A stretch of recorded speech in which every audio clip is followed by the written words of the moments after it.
Okay, hello to everyone out there. I am going to, let's see, share my screen, which doesn't look like I'm doing. There we go. Hello and welcome to Best Practices for Residential Screening. I'm Laura Schwartz. I'm an attorney with Regional Housing Legal Services. Regional Housing is a nonprofit law firm with expertise in affordable, sustainable housing, including that developed using the low income housing tax credit, or as I'm going to call it from now on, LIHTC. Our clients, our LIHTC clients, are nonprofits that are developing supportive housing for vulnerable populations and low income Pennsylvanians. So that's what we do. Before I tell you about who you're going to be hearing from today and what we're going to talk about, I want to just say why we're talking about this. Why this subject? Why now? First reason is, as a nation, we are finally engaged in a long overdue dialogue about systemic racism. And as part of this dialogue, we are looking at, and we have to look at, mass incarceration, health disparities, as well as the differing access and barriers to affordable housing that members of different races face. Secondly, the COVID-19 emergency has resulted in large-scale releases from jails and to some extent from prisons. In Pennsylvania, it's primarily been releases from jails. And thirdly, and some of you may know about this, many of you do not.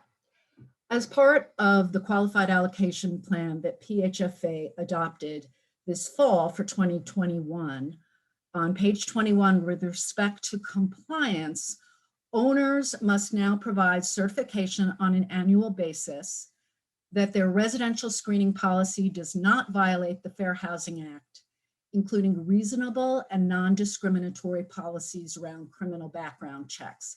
If you're the owner of a LIHTC property, you know that every year you make certifications that that your housing meets health and safety standards, that you only make evictions for good cause and compliance, good cause, and that you comply with VAWA, the Violence Against Women Act, along with a host of other items.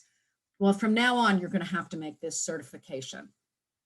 So we're going to have to talk about, how do you have a residential screening policy that is reasonable and non-discriminatory around criminal background checks so that you don't violate the Fair Housing Act?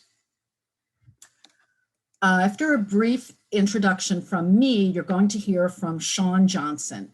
Sean is the Director of Reentry and Social Services at Friends Rehabilitation Program in Philadelphia.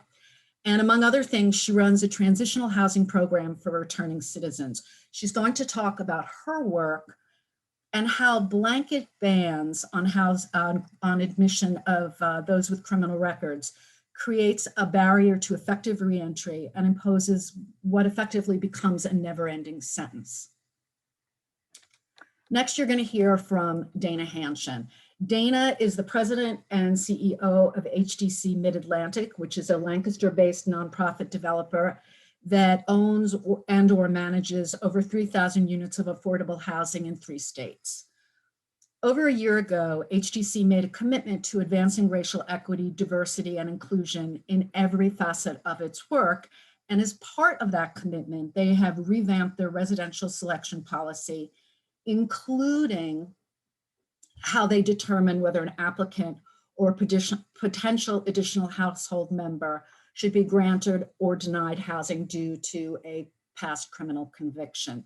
So Dana's going to talk about implementing this policy at HDC Mid-Atlantic, which she's doing right now, based on something called individualized review. So try and remember that term.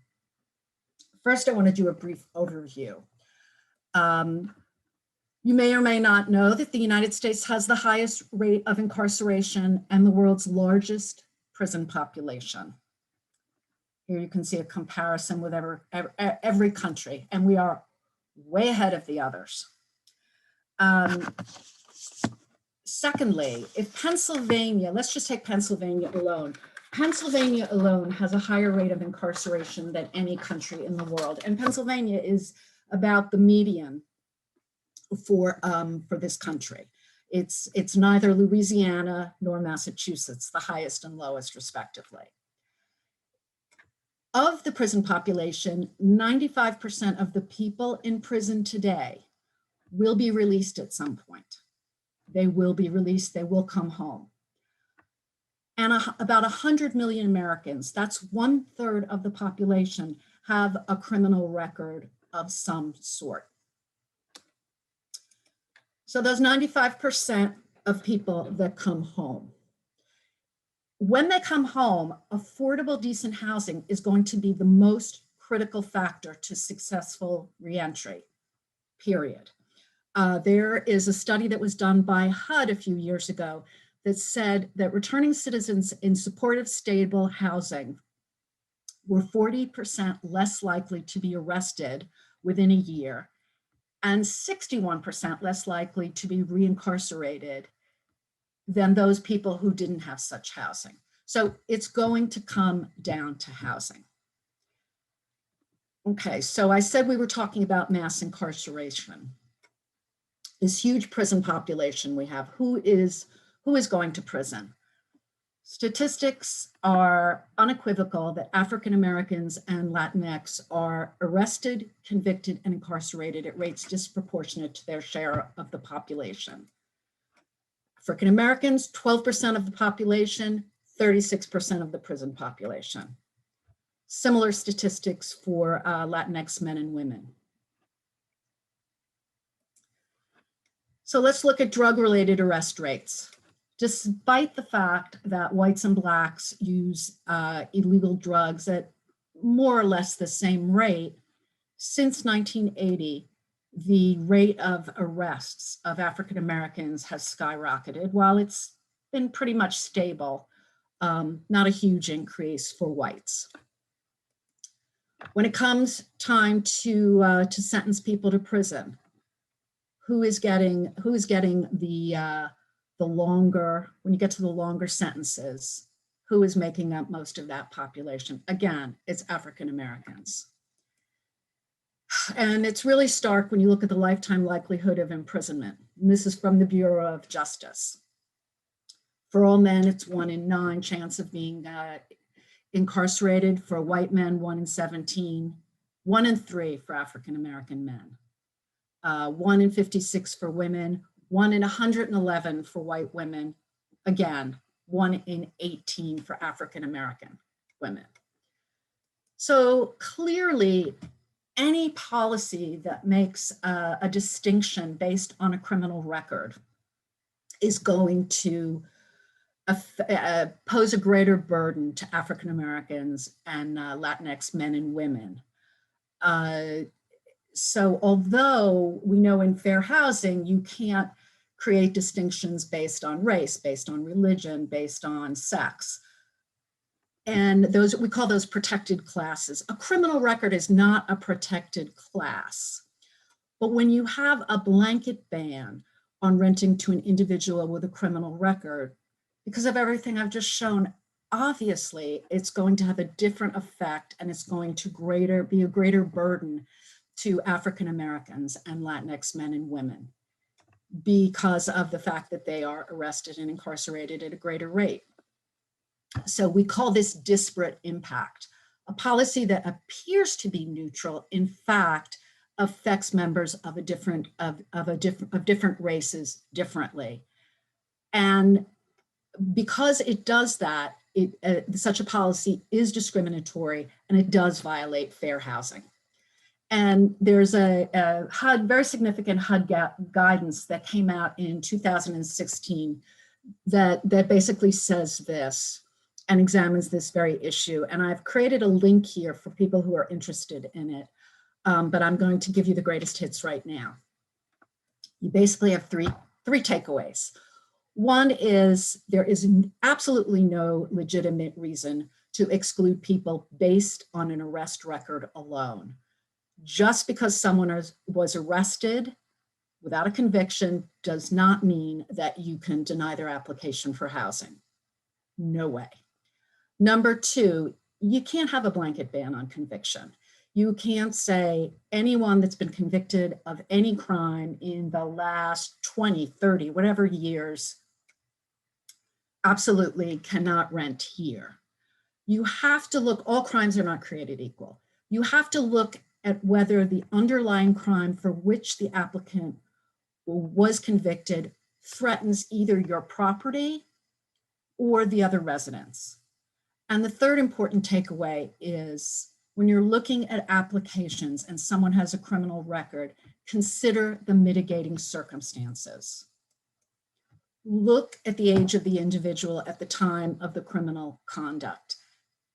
Committing a crime at 18 is not the same as committing a crime at 40 or 35. Look to see if there's evidence of subsequent good behavior. And look at who the person was, at their history before and after the criminal conviction or conduct. And we call this individualized review, and you're going to hear a lot about this from Dana.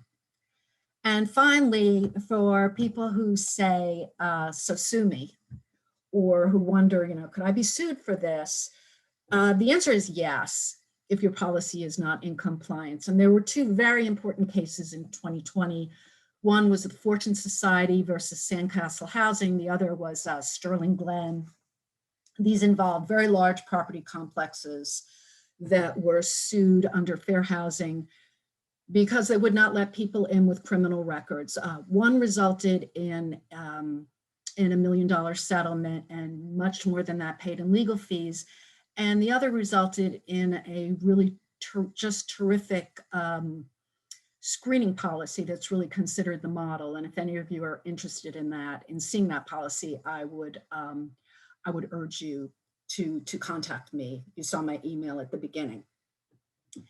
And with that, I want to turn things over to Sean, who's going to talk about her work in Philadelphia.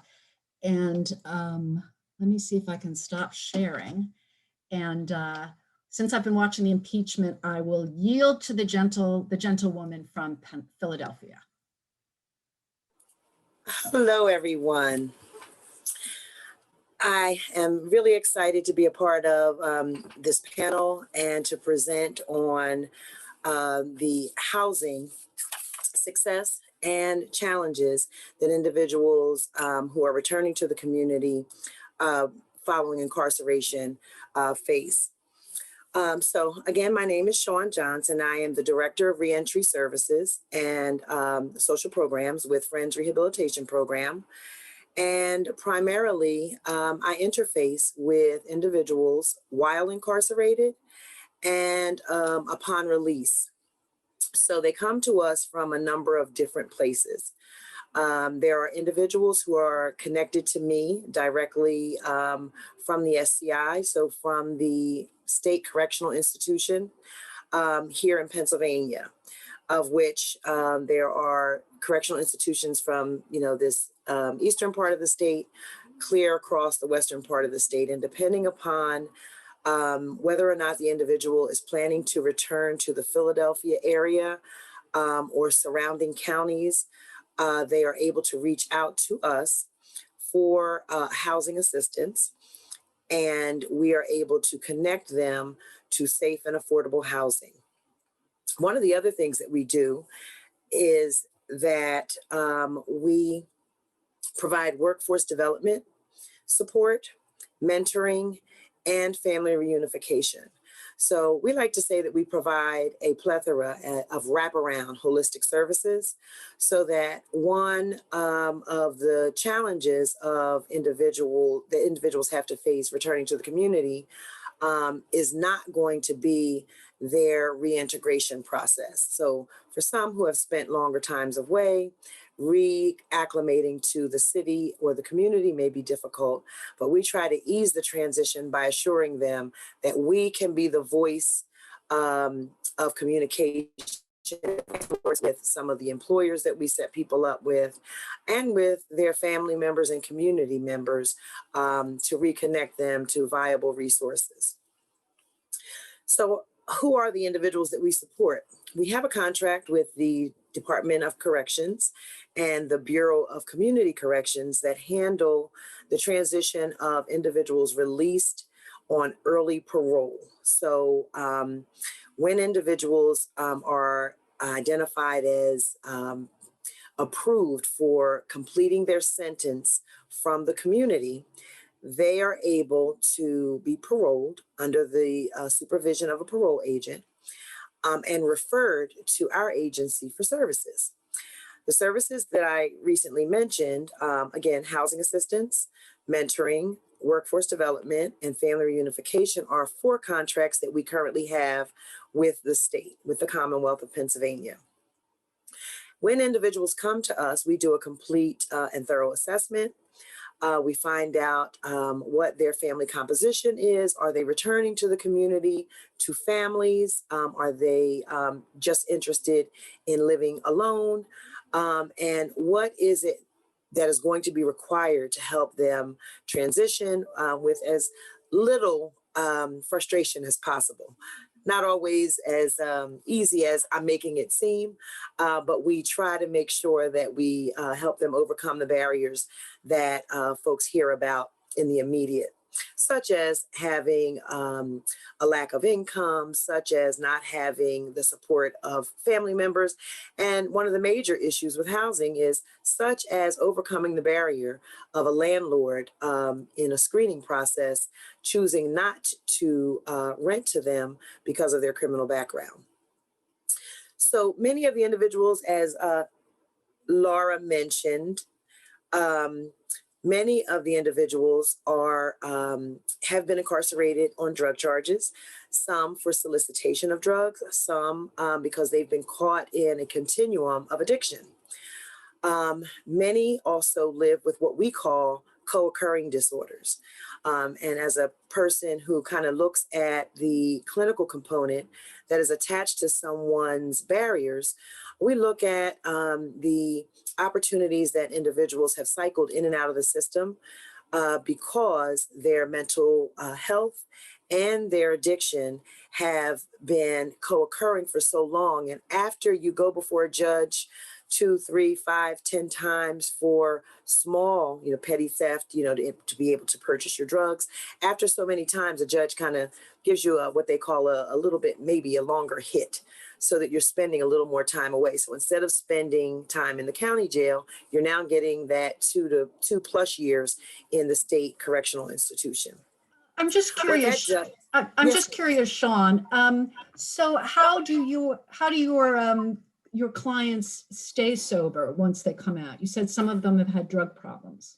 So one of the things that we do with them is we're constantly assessing, and they're in touch with us on a regular basis. And if someone either self-identifies or we identify them as having relapsed, we introduce immediately the opportunity for treatment. We don't provide drug and alcohol treatment here in our agency, but we are partnered with the North Philadelphia Health System, which is directly across the street from our office, and we connect people immediately for assessments for inpatient and or outpatient treatment. Would you do that whether or not they were in housing already? You would work with them? Absolutely. Absolutely. Because if they haven't yet obtained housing, it's an intervention that we can provide prior to. Because one of the things that I'm sure most people are aware, that if someone has been able to secure safe and affordable housing and has a relapse, it jeopardizes their opportunity to maintain housing, maintain employment, maintain family connections. So as such, we try to provide that intervention and meet people where they are. Okay, and you also talked about people being denied by landlords, but do they have income? Can they rent? Yes. So the individuals that we connect to housing come to us with employment. So by the time they're referred to us by state parole, they have to have at least presented the parole agent with at least 4 pay stubs. And for some, that could be 4 pay stubs with a part-time job. That could be 4 pay stubs with a minimum wage paying job. And what we then do is assess their situation, and their needs. So we conduct what is called a needs assessment. And in doing so, we determine whether their current income is going to be sufficient to help them transition into the housing opportunity that they have requested and or need. And so as such, we can offer opportunities for part-time jobs to accompany the jobs that they already have, or we can recommend them for employment for family sustaining wage jobs, is what we call that. And what happens when they apply for housing typically? So what happens when most apply for housing, if they're coming through us? We are the face of the agency as it pertains to communication, direct communication with the landlord. So we ease the transition a bit by our being the person that reaches out to the landlord. So my team of housing specialists and coordinators reach out to the landlords on behalf of our participants, let them know about our program, give them all of the upsides of the support that is provided for the participants, such as a full service wraparound support team with our reentry specialists and social workers, in addition to the fact that we're able, with the help of the state's funding, to offer the individual up to 6 months rental assistance. As such, it allows the individual an opportunity to save money, to work with us on developing budgets, us to continue housing counseling. And ultimately, what I like to really gloat on is the fact that any of our participants that gets into housing situation with a landlord that is viable and profitable, we offer them the opportunity for home ownership, because we have 3 lenders that have come on board with us that are accepting credit scores as low as 620. And we're offering our individual folks that we support opportunities for home ownership, kind of like the end of the dream kind of hope. So one question I did have, because you've spoken about ongoing support. So let's say there's a landlord listening today and they think, well, if I rent to one of Sean's clients, but going forward, there's a problem. Can I call Sean? Absolutely. I'm a little hesitant about ruining this person's life. Can I go to Sean first? Absolutely. So one of the things that we absolutely at the front door, right at the beginning of that relationship, we let the landlord know that they're coming into the relationship with the potential tenant and with us as a support. We also let them know about the individual's status on state parole, so that the documents that we provide for them at lease signing would show them the individual's length of remaining parole time, so that during that time, not only would we be in their lives, but parole would also be in their lives, meaning that we visit the home on a monthly basis. So we do home inspections. And the one thing that we decided needed to be done with home inspections is to show the people that we support how to manage their home, how to, how and when to report a repair, and not to sit on things. In addition to the fact that if someone seems to be having some difficulty personally, whether it's such thing as a relapse, we can see that and we learn a lot about how a person is doing in their home environment. We can't always see that when they come into the office. So they're seeing us once in the office, they're seeing us once in their home, once a month, in addition to their parole agent visiting the home once a month. So it sounds like they're getting a lot of coaching. That's great. A lot of coaching, a lot of support. And when things fall to the wayside and people feel like they need a little bit more support, there's an open door of opportunity for them to come to us and request additional support. So one thing I'd be really interested in hearing, and maybe some other people would be if there's any, you always wonder, well, are they going to be a good tenant? So if you have any success stories you could share with us, that would be great. I do. I probably have more success stories to share than we have time. I'd take over Dana's whole segment if I provided all of our success stories. But I can say that we have, when the individuals that we support come to us, and I can think of 3 right away that we recently housed. One gentleman just finished his CDL. And I'm sorry that I used an acronym and I can't say that I know exactly. It's the truck driving certification. So he drives the big trucks now. He's making a very decent wage, over $30 an hour. And he has already been connected to a very lovely apartment in closer to the Chestnut Hill section of Philadelphia, where, he made a comment to me that, he never thought that he would ever have his own apartment after having been away for so long. He was away for over 15 years. He never thought that he could complete anything. And that when he was able to move into this apartment, it was the best thing that ever happened to him. And so his goal is to continue to work with us through this first year of his lease. And he has already signed up for our home ownership program. So next year, this time, we hope that he is connected to one of our housing counselors that will place him in the first-time homebuyer program, and he will be well on his way. Secondly, I have one other success story of a gentleman and his wife and 3 children who are now homeowners. They were one of our first participants out of State Correctional Institution.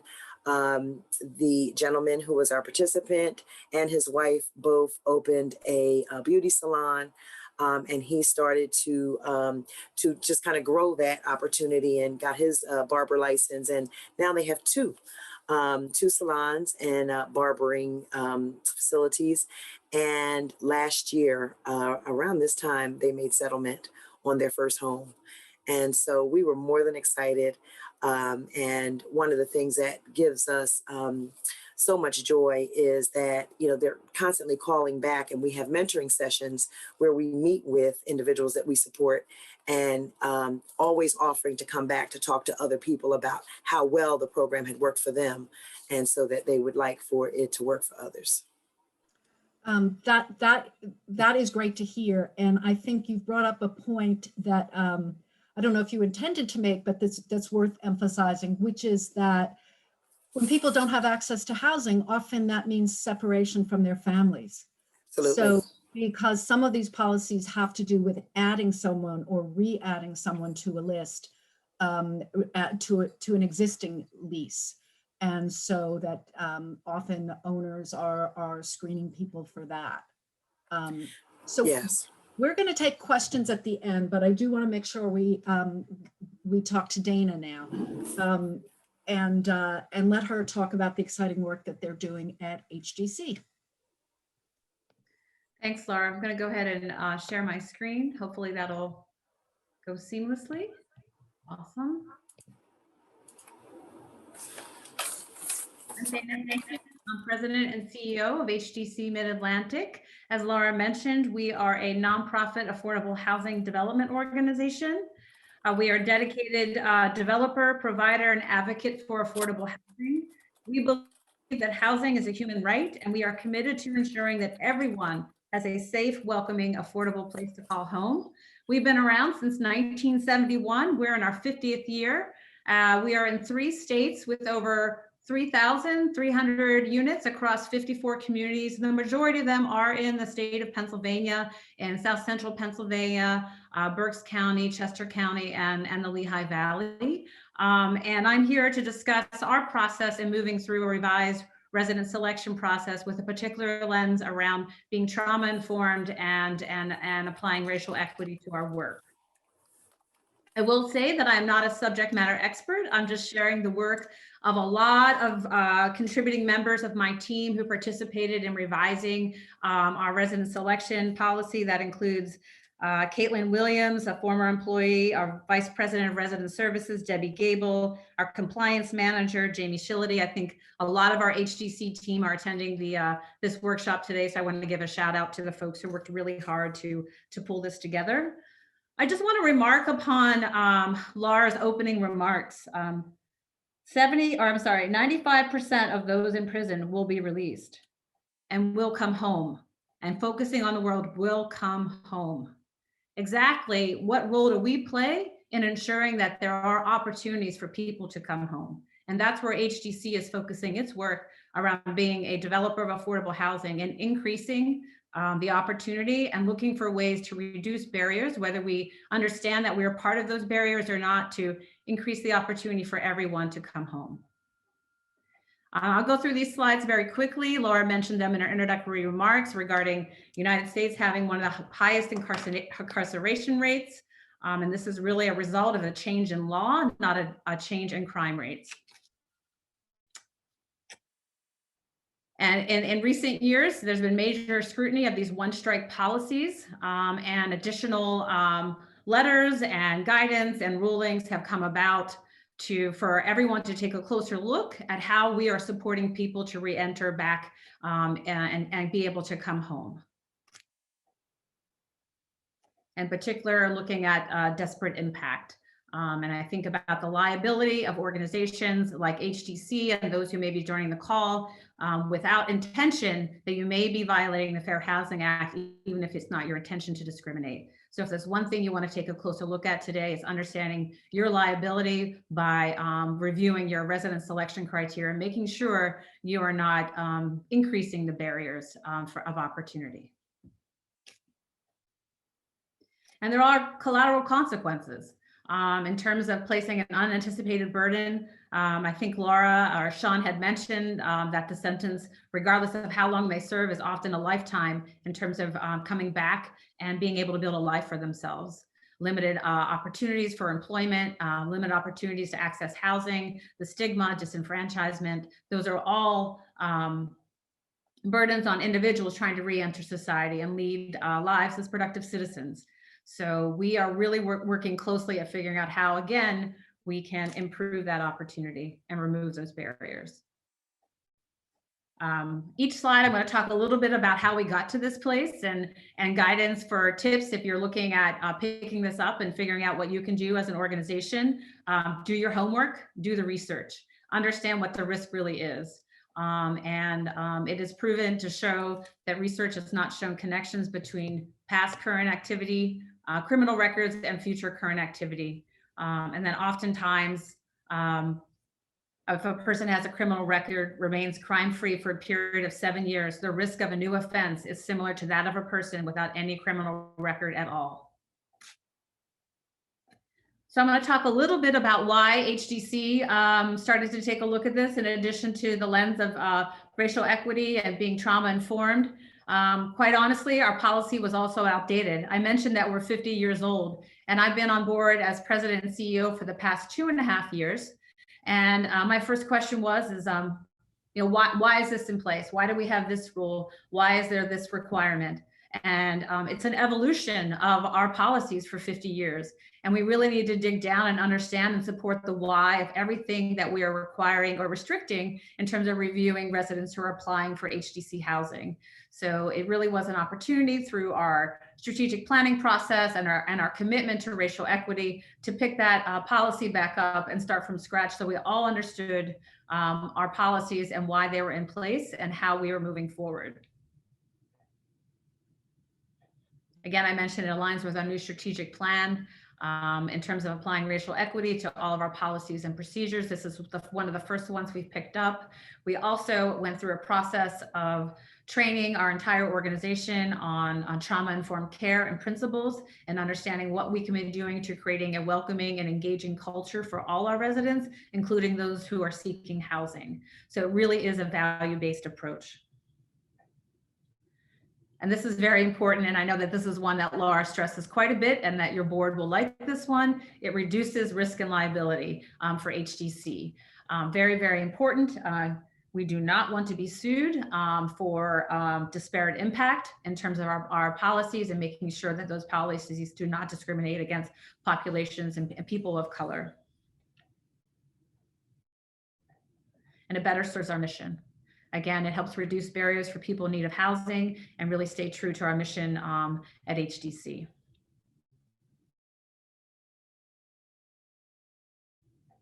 So I'm going to talk a little bit about the revision process, because this is not easy work. It is not a quick fix.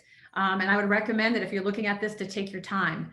And it's a cultural shift as well, because in addition to looking at this policy and addressing these issues, they also have to make sure that your staff, you're building awareness and sharing information and facts in terms of discrimination, in terms of mass incarceration, in terms of systemic racism, so people can really understand why we're doing this. So we started these discussions early on back in the fall of 2019 when we were working on our strategic plan, and slowly moved through that process through a collaborative team that included property management, our compliance department, and resident services. And we also enlisted the help of trusted advisors like Regional Housing Legal Services and our own general counsel as we were moving through the process.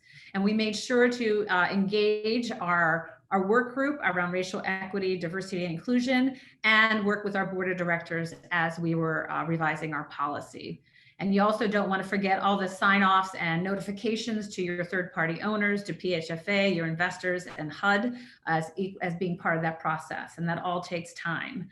And then finally, making sure you create the space as you finalize that policy that you want to provide adequate training to your community managers, your resident services coordinators, and basically anybody in the organization down to your maintenance technicians about why we are updating our policy and incorporating changes.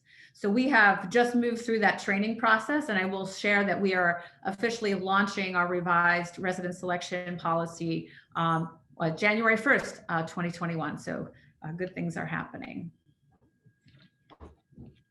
So the basis for our policy was really based on the 2015 HUD notice, which included best practices for housing agencies, that we are considering conviction records only, not arrests, that we are looking and analyzing mitigating circumstances. That's the individualized review that Laura talked about, that we are establishing reasonable look-back periods based upon research. And we're considering the seriousness of the offense along with the number of convictions and the length of time since the last offense. So these are really some of the core components of developing our policy. And I want to stress here that throughout this whole process, and a very important part of revising and reviewing our policy was ensuring that the health, safety, and security of HDC residents, employees, and the community are our #1 priority. And that in no means would we ever accept any person to our housing that we think that would be committing a crime against property or against a person or society based upon their story. So I think that's just really important to stress. So in looking at our policy, it really provides an opportunity for individuals, for applicants to share their story. And that's really through that individualized review and creating a further review process instead of a rejection and appeal. I will share that our past policy was to reject based upon a criminal background and then ask them to appeal. And I think we all know when you get the letter to say you've been rejected, but you have 10 days to appeal, and you can provide this in writing, and it comes from our general counsel with the type of information that we're going to receive and when we need to receive it by.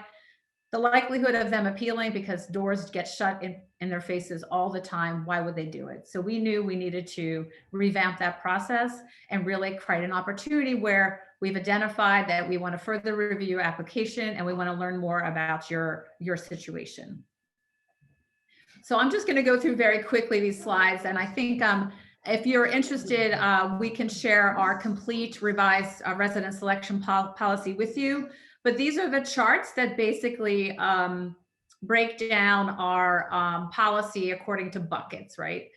Buckets in terms of crimes against property, persons, and society. So you can see here very quickly, we've created a chart. We researched this in terms of best practices, looked at a lot of other providers and housing agencies, and really outlined when community managers looking through an application and their background, that this is a clear guide for them in terms of what's the next step in the process.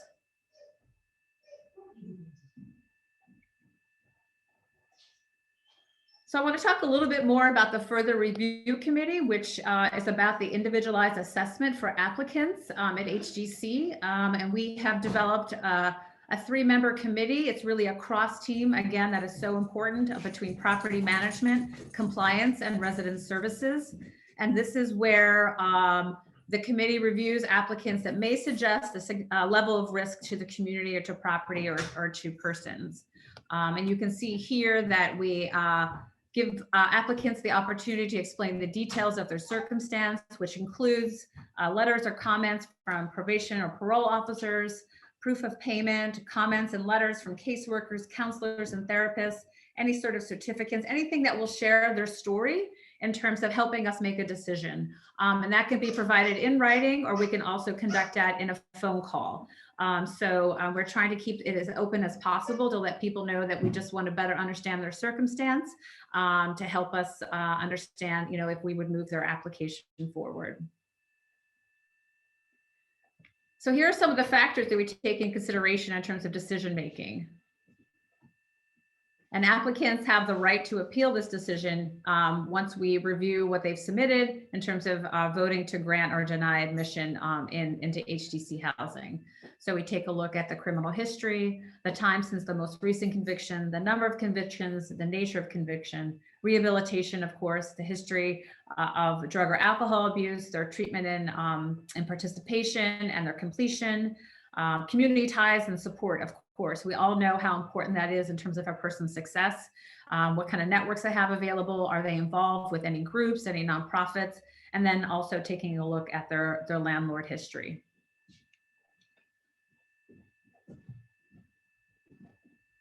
So that's pretty much a very high level overview of how HDC has moved through our process. And I am happy to answer any questions that you have. Laura, I think it's back to you. Yes, I am going to read. We've gotten some questions. I would urge all of you that have questions to post them, and if possible, and I should have said this at the beginning, and I apologize, put your affiliation down if you feel comfortable. If you're a landlord, depending on what you do. So one question we have is, when someone is rejected, I think this is for you, or Sean, Dana. When someone is rejected and wants to appeal an adverse decision, are there any supports to help that person through the process? And I don't know if you know about that, Dana, and if not, Sean, what would you do if one of your applicants was, one of the people you were working with was rejected? Okay, and I think that question did pop in while Dana was speaking about her assessment and review process. But we have had individuals who were rejected and where the landlord wanted more information around their criminal background and the level of support that they were receiving in the community. They didn't have as sophisticated a tool as HDC has created, nor did they have a process, but we were able to walk the participant through it. Okay. And then, and I think this is for you too, Sean, what are some of the, what are some of the financial resources for the work you're doing, Sean?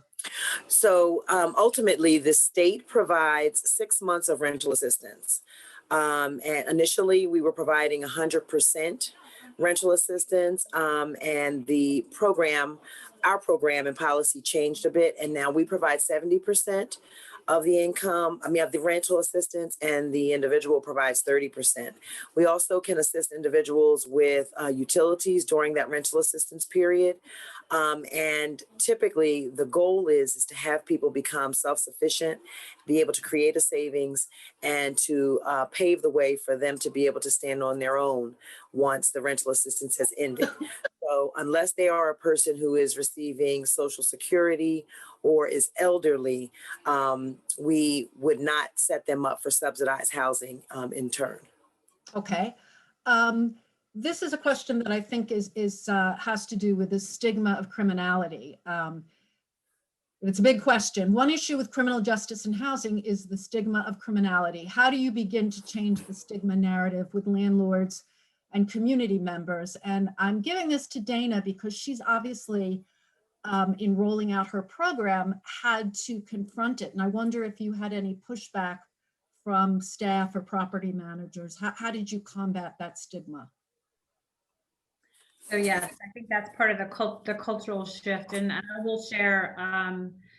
It's about information and building awareness and education, like the fact we shared today in terms of understanding the systemic issues facing many individuals and families, households of color in terms of the criminal justice system, and just not having that information accessible and understanding the facts. We definitely had to move through that process very slowly with our community managers and with our team. And, if I would say if there's one thing you do not want to rush, is making sure that you're building that buy-in early before you start implementation. And that may mean training around systemic racism, around mass incarceration, around housing inequality and racism, to sort of as almost a whole kit and caboodle of thinking about how to bring awareness so that you can bring people forward. And there are some folks that may not come on board, in terms of where we're headed, and that's a reality. And people will need to make decisions as whether or not they want to be an organization that is really advancing this type of work. I think there's also a lot of building on what you said. There are a lot of myths around this. For example, I have had people say to me, and remember, I represent developers, so I've had clients say to me, well, if we admit people with criminal records, our insurance will go up. Not true. And it's like, so then you have to disprove something that's just a rumor. It's not true. It is true, however, that a lot of people are seeing their insurance go up if they of late, regardless of who they admit, if they're in a city. And that's because the amount of gun violence in this country is staggering. It has nothing to do with, it's where you're located. It's not who you're admitting. So I think that's something that I just have to mention because it gets brought up with me a lot. I also just want to share and reiterate that, we just completed this process and we're in the launch of it right now. So I think it'd be very interesting to do the same workshop a year from now, and I can share what we've learned and what we can provide to developers as additional guidance or changes that we've made based on what we put in place. You're on. The other thing I will say is I've heard of property managers who will say, well, we'll admit someone, but not the first year. Well, of course, we all know it's that first year is crucial. That's when people are most vulnerable, when they most need housing, when they most need a break, and when not having housing is going to have the most create a situation where they're more likely to recidivate. Yes. Well, and I also would share that, in terms of your program, Sean, not a lot of communities have that kind of support that's available to assist during the first year. Right. That's unfortunate, but is there a way for us to, build our capacity across the state to provide that support for people? So you mitigate some of that concern coming in year one. Absolutely. So one of the things that we have begun to embrace in the community is to try to educate our landlords. Now we don't have the luxury of having such a wonderful organization such as HDC at our fingertips until now, where we have someone who's embracing the opportunities for screening to be more equitable across the board. But what I can say is that within that first year, individuals who don't have what they call an approved home plan, meaning that they're returning to the community to a family member or a friend or someone who is allowing them to move into their place, they're going to halfway houses right now. But what we are pretty sure of, with many, many conversations that I've been involved with at the state level, is that Pennsylvania is one of very few states that operate what we call halfway houses. The Department of Corrections funds community correction centers that are under the Department of Correction and community correction facilities that are privately owned. And this has been the place, the in-between place for people who don't have an approved home plan, so that they end up living in a what we call a correctional facility in the community. And they end up being there for as long as they need to be before they're able to get into stable housing on their own. But the one thing that I wanted to add, and when we talk about developments, and Laura mentioned, many of the individuals that we support, and one of our specialties is that we work with people who have spent very, very long periods away. So 20 plus years. And so they're returning to communities that they thought they knew. Many of whom either families have passed on or moved on, and they have no relationships with. So they're coming back to the community alone. And when they return to the communities in which they lived prior to incarceration, they're new developments, they're condominiums, they're new housing, and of course, not affordable. And so they end up being subject to either remaining in a halfway house longer than they chose, or some of the rooming houses that exist across the city, which are, not as nice a place. And I will say that, to keep it nice, not as nice a place to live. One of the questions we've gotten is there a forum in place with partners, stakeholders, and funders that bring all together to close gaps of understanding to help all move forward? How can people get involved? This was not a setup question. There are reentry councils in every county. They are set up via the Attorney General's office. And our current Attorney General, Josh Shapiro, is very much a proponent of successful reentry, and has said that if a business was run with as low a success rate as our current reentry system is, we would shut it down. And he has started, he has an office of reentry within the Attorney General's office. And in Philadelphia, we have the Philadelphia Reentry Coalition, and at the state level, there is something called PARC, P-A-R-K, the Pennsylvania Reentry Council. And Sean, whose email was given at the beginning, although I'm not sure I shared it successfully, and I certainly can for people, Sean is the chair of the housing subcommittee. But basically, almost every county now has a reentry council or reentry committee. You can become involved through that, or you can become involved through nonprofits that work on different areas of reentry, whether it's literacy and education, it may be increasing accessibility to housing, it may be employment. There's all different ways to get involved, and there's all different groups working on this. So Laura, I have a question.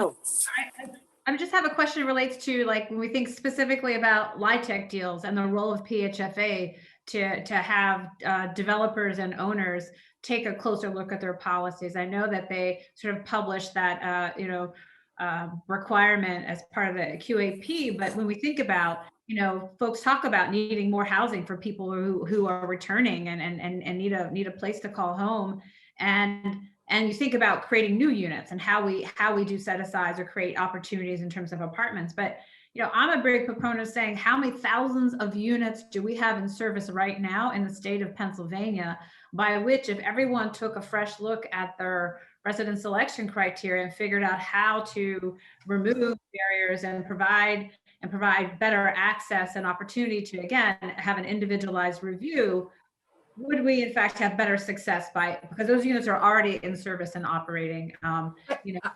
I think you made a great point, because Absolutely. Basically you're going to have to certify every year. I was involved in getting that requirement into the QAP, and it was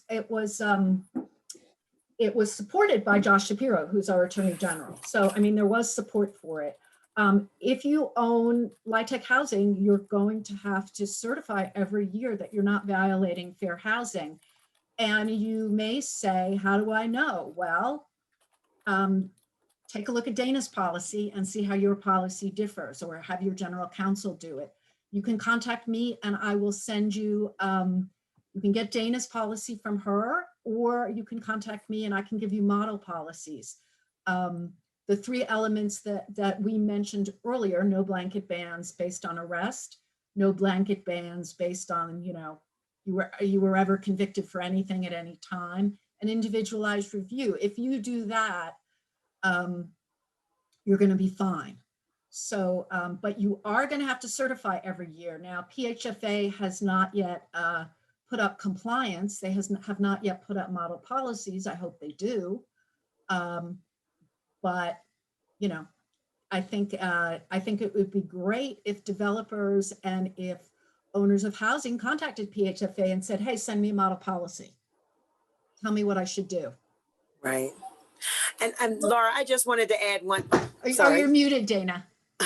I wanted to add one thing before Dana pops in before we finish, and that is I just wanted to put a plug in for anyone who is interested that we at the Pennsylvania Reentry Council are going to be hosting a housing roundtable. We were looking to do it late spring, but it seems as though it may push to maybe early summer. Laura and Dana are going to be our front runners, and we would like for Dana to lead the way so that anyone who is interested in how you can be a part of this, please stay connected to Laura and Dana, and we'll let you know next steps. Yeah, and I would say, you know, if your mind isn't made up, you want to hear more about it, it would be great to participate in this roundtable because you'll hear from Dana, you'll hear from people who have experience with having reentering citizens living in their housing, and, you know, you'll find out about it. So with that, it looks like we may be close to out of time. And I would say, my email is lschwartz@rhls.org. Sean's, Sean, what is your email? My email is sjohnson@frpinc.org. And Dana? dhansen@hdc.org. Okay, so I would say if people want information, write us. I know I'm not only based in Philadelphia, I'm based in this chair, so I'm here. And with that, I thank you. Thank you, Laura. Thank you, Sean. And thank you everyone for joining us. Thank you. This was beneficial as you advance your work. That it?